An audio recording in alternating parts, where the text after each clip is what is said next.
दोस्तों, मिस्र एक मुस्लिम आबादी वाला देश एवं मुस्लिम राष्ट्र होने के बावजूद भी भारत के पीएम मोदी को कितना प्रेम करता है, आप इस बात से अंदाजा लगा सकते हैं कि महज 7 महीने के भीतर मिस्र के राष्ट्रपति भारत आए थे और भारत के पीएम मिस्र में गए हैं। और मिस्र में मोदी का जो स्वागत हुआ उसे आप सबने देखा ही। इन सब के बाद मिस्र ने भारत के लिए कुछ ऐसा दे दिया है जिसके बाद भारत की चांदी हो गई है। दूसरी तरफ चीन के होश उड़ गए हैं, क्योंकि चीन को इससे बहुत ज्यादा नुकसान होने वाला है जो चीज मिस्र ने भारत को ऑफर किया है। चीन के अलावा मुस्लिम देश भी इससे हैरान है कि कैसे एक मुस्लिम देश भारत को इतनी बड़ी चीज दे सकता है। अब आपको डिटेल में बताते हैं कि आखिर मिस्र ने भारत को क्या कुछ दिया है। अब शुरुआत करता हूं चीन से।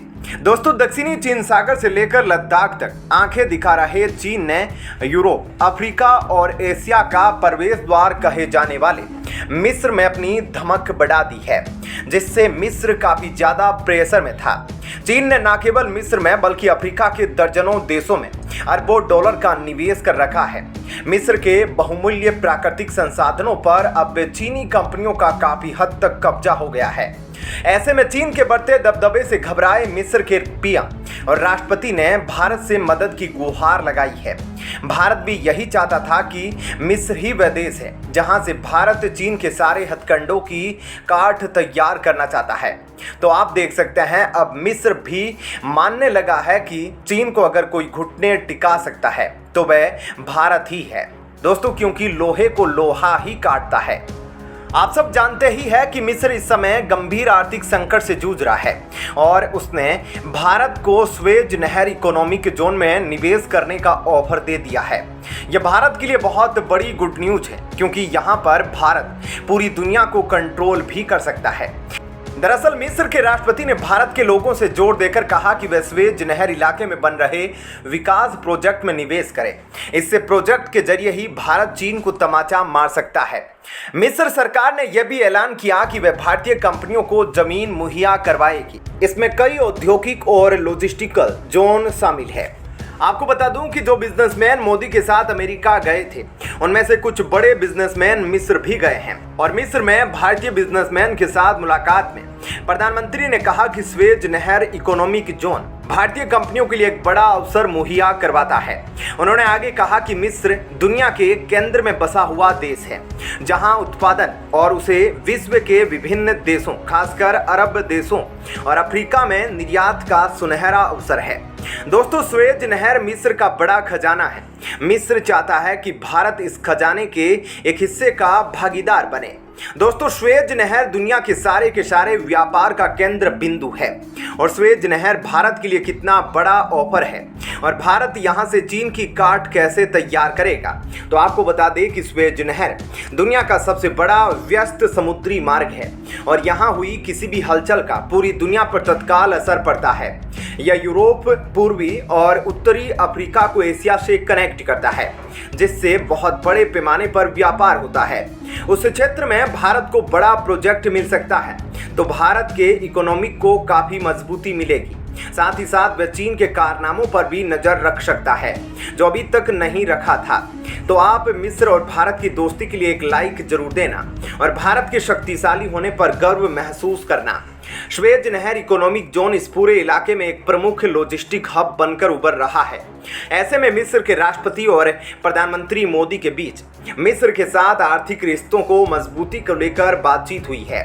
और आपको जानकारी के लिए बता दूं, भारत ने मिस्र में 3.15 अरब डॉलर का निवेश पहले से ही कर रखा है।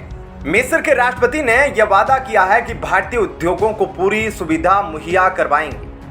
ऐसे में मिस्र के राष्ट्रपति और पीएम यह उम्मीद कर रहे हैं कि भारतीय देश से उनकी बर्बाद हो चुकी अर्थव्यवस्था मजबूत होगी और चीन को अपने देश से भगा सकेंगे, क्योंकि चीन की गिरगिट वाली चाल पूरा देश जानता है, मतलब पूरा वर्ल्ड जानता है, और कब छोटे देश पर कब्जा कर ले वह कोई नहीं जानता। इसलिए मिस्र भी चाहता है कि चीन को अपने देश से वह खदेड़ दे। दोस्तों, जब पीएम मोदी अमेरिका में थे तो उस दौरान प्रेस कॉन्फ्रेंस चल रही थी और उस प्रेस कॉन्फ्रेंस में एक मुस्लिम पत्रकार ने, जो पीएम मोदी से पूछा ना दोस्तों, वो समय के लिए पीएम मोदी को जरूर तंग किया, लेकिन अब मोदी ने जो फैसला लिया है दोस्तों 2 दिन के बाद, वो हर मुस्लिम को चौंका देगा। दोस्तों आपको आगे दिखाएंगे वो क्लिप जिसमें पत्रकार ने क्या सवाल किया, लेकिन आपको बता देते हैं कि उसने पीएम मोदी से क्वेश्चन किया था कि आप भारत में भेदभाव क्यों करते हैं और भेदभाव ना हो उसके लिए क्या कदम उठाते हैं। इस पर पीएमओ मोदी ने जवाब दिया कि भारत एक डेमोक्रेटिक कंट्री है और यहाँ कोई भेदभाव नहीं होता है, लेकिन इसके बावजूद भी वो पत्रकार लगातार सवाल करता रहा, लेकिन इस पर पीएम मोदी ज़्यादा कुछ नहीं बोल पाए। लेकिन अब उन्होंने मुसलमानों पर जो फैसला किया है वो सबको चौंका देगा दोस्तों। आगे बताएंगे कि उन्होंने अमेरिका से भारत लौटने के बाद क्या फैसला लिया है, आपको आगे बताएंगे। लेकिन उससे पहले आप क्लिप देखिए जब मुस्लिम पत्रकार ने पीएम मोदी से अटपटा क्वेश्चन किया और उन्होंने क्या जवाब दिया।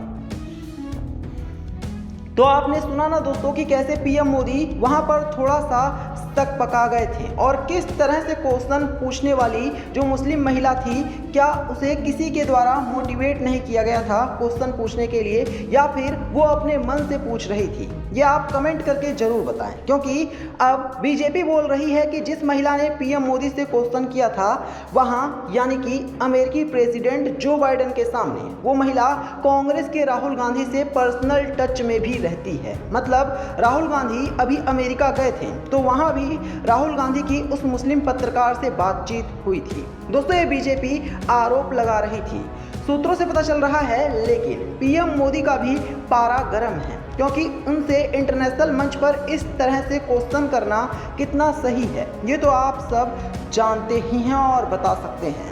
पीएम मोदी ने जो फैसला लिया है वो ये है कि मुस्लिमों को जो भी छूट दी जाती है भारत में वो अब कम की जा सकती है, क्योंकि भारत एक सेकुलर राष्ट्र है और यहाँ पर वो सभी धर्मों को पहले से इक्वल ट्रीट करते हैं। लेकिन इसके बावजूद जिस तरह से उन्हें शर्मसार किया गया है अमेरिका में वो बहुत गलत हुआ।